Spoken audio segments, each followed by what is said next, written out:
welcome to you, Vaishali Pradhan from Nepal. I would request you kindly help us with few techniques that can help us with the limited resources at primary and secondary level to introduce English as a second language.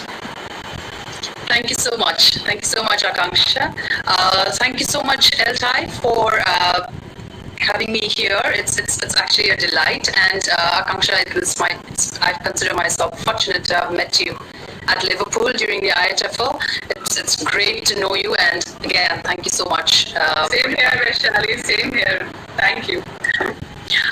Right, so good afternoon, everyone. I see that we've got a lot of participants, over 1,000 participants. I mean, it's really a pleasure to be able to speak in front of you.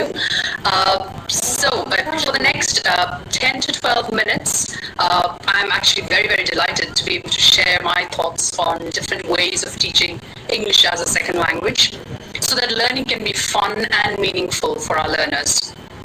We as teachers, I think we are aware that our learners aren't intrinsically motivated to learn English. More often, students are under pressure to learn the language. And teachers are equally stressed because in this part of the world, we have to cope with other issues like low resources in our classrooms. And in such situations, there are various ways, teachers could motivate their learners. However, today I'm going to focus on something that I personally feel very close to. Something that I've tried many times in my classrooms. I do a lot of freelance teaching as well because I love to be in the classrooms, and something that I focus on a lot in my classroom, and it has worked for me, so I thought I'll share that with you today. Over the years, what I've learned is that, as teachers, we need to remember that we need to make language learning a real experience for our students. Language classes need to be brought as close to reality as possible, which often teachers do not do.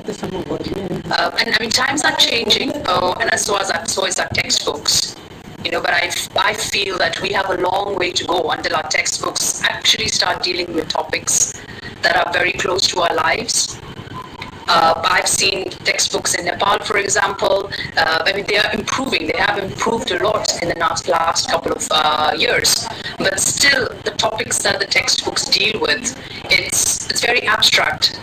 Our students don't get the opportunity to really learn and discuss about topics that are real, that are very, very close to their lives. We still have to deal with textbooks that deal with a lot of abstract topics, which make language learning unreal for our students.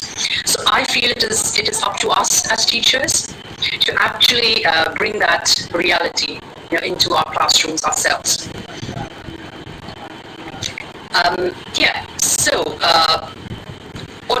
What we need to make our students really, really understand is that we are not just teaching English as a subject.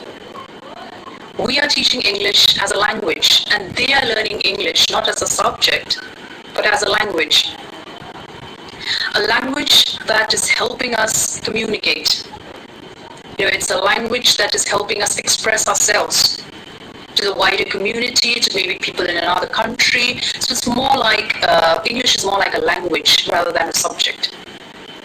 And it's not about just passing a subject and learning grammar rules. But we need to help our students understand that it's about speaking, because knowing a language means being able to speak the language.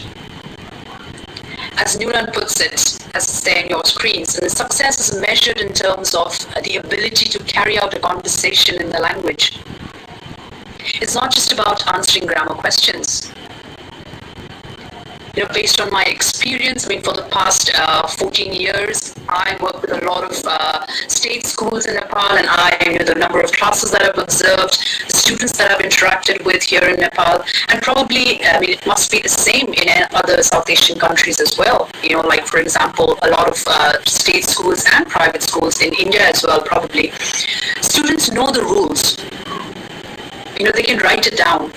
They can tell you the form of, for example, the past simple. They can tell you because they've memorized it. But they are unable to use it in a conversation. They are shy to read. They are shy to speak in English. They can't express themselves They can't use the rules that probably they just tell you.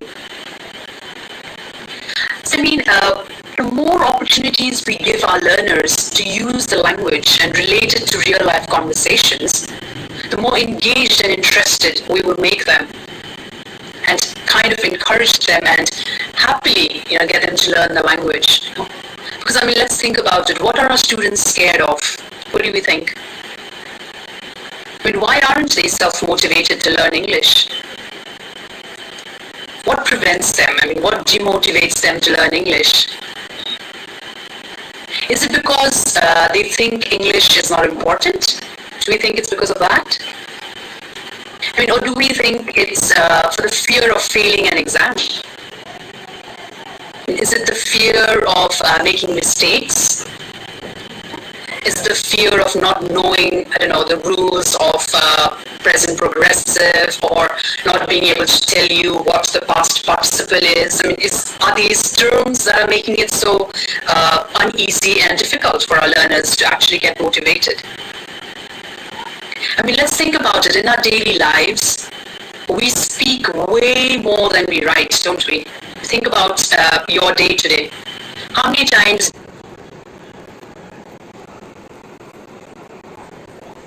speak way more than we write? Yet in our classrooms, we spend a lot of time writing and reading. How real is this then? Are we making language learning real for our students? I personally think probably not.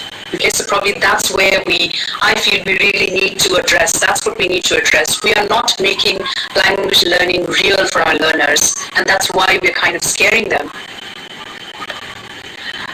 And now let's come to our own reality. This is based on my experience of Nepal, but I'm sure it is the same in other countries in South Asia as well. Our reality is we have diverse classrooms. In Nepal, we have over 100 local languages. If I move to maybe a remote part of the country, we might have one class of students where there might be one or two languages, but maybe in the urban areas where we have lots of students moving into the urban areas to study, a teacher might be dealing with a class full of people who speak more than 5 languages. It's very diverse, and we have low resource classrooms. Okay, some classrooms in Nepal don't even have a whiteboard. So that's our reality, where majority of students are not fluent in the language. So there are millions of techniques out there that tell you how you should motivate learners and how you should, the techniques that you should use in our classrooms. But many of these techniques don't work in the reality and the context that we belong. Okay, so we need something that actually embraces all of these, embraces the reality. Techniques and tips that actually embraces diversity. Maybe techniques that actually embraces the fact that we are very low resourced. It doesn't require any additional resource. And accepting the fact that students are not fluent and we need to give them that opportunity. So I would like to share you my top 3 tips really to make language learning real for our learners. And this is something that I personally use in my classrooms, and I advise my teachers, the teachers that I work with. So that's what I wanted to share with you all today as well. The first one really is shifting from language teaching to language learning. Okay, a slight difference there, but very important, I would say. So usually what we do as teachers, what we do is we teach the language. Okay, our classrooms are about language. So we're teaching them how to read. We're teaching them the rules. We're teaching them how to write an essay. We're teaching them how to write an email. Okay, it's mostly about language teaching. What we gradually need to move is moving away from all of this and giving opportunities for students to actually use that language. So it's more about learning. The 80-20% rule that we talk about, where 80% students are talking and 20% is that once the teaching is happening. So kind of embracing the 80-20 culture of our classrooms. Focusing on productive skills, giving ample opportunities for our learners to practice and use the language and the target language that you've just taught them in that 80% of the classroom. Okay, and kind of embracing the fact that it's okay to have a noisy classroom, because noisy classrooms are different from an out of control classroom. So being able to accept as teachers that I want a noisy classrooms. I want my students to actually be practicing and talking like they do in real life. The second point is about using language supportive approaches. Okay,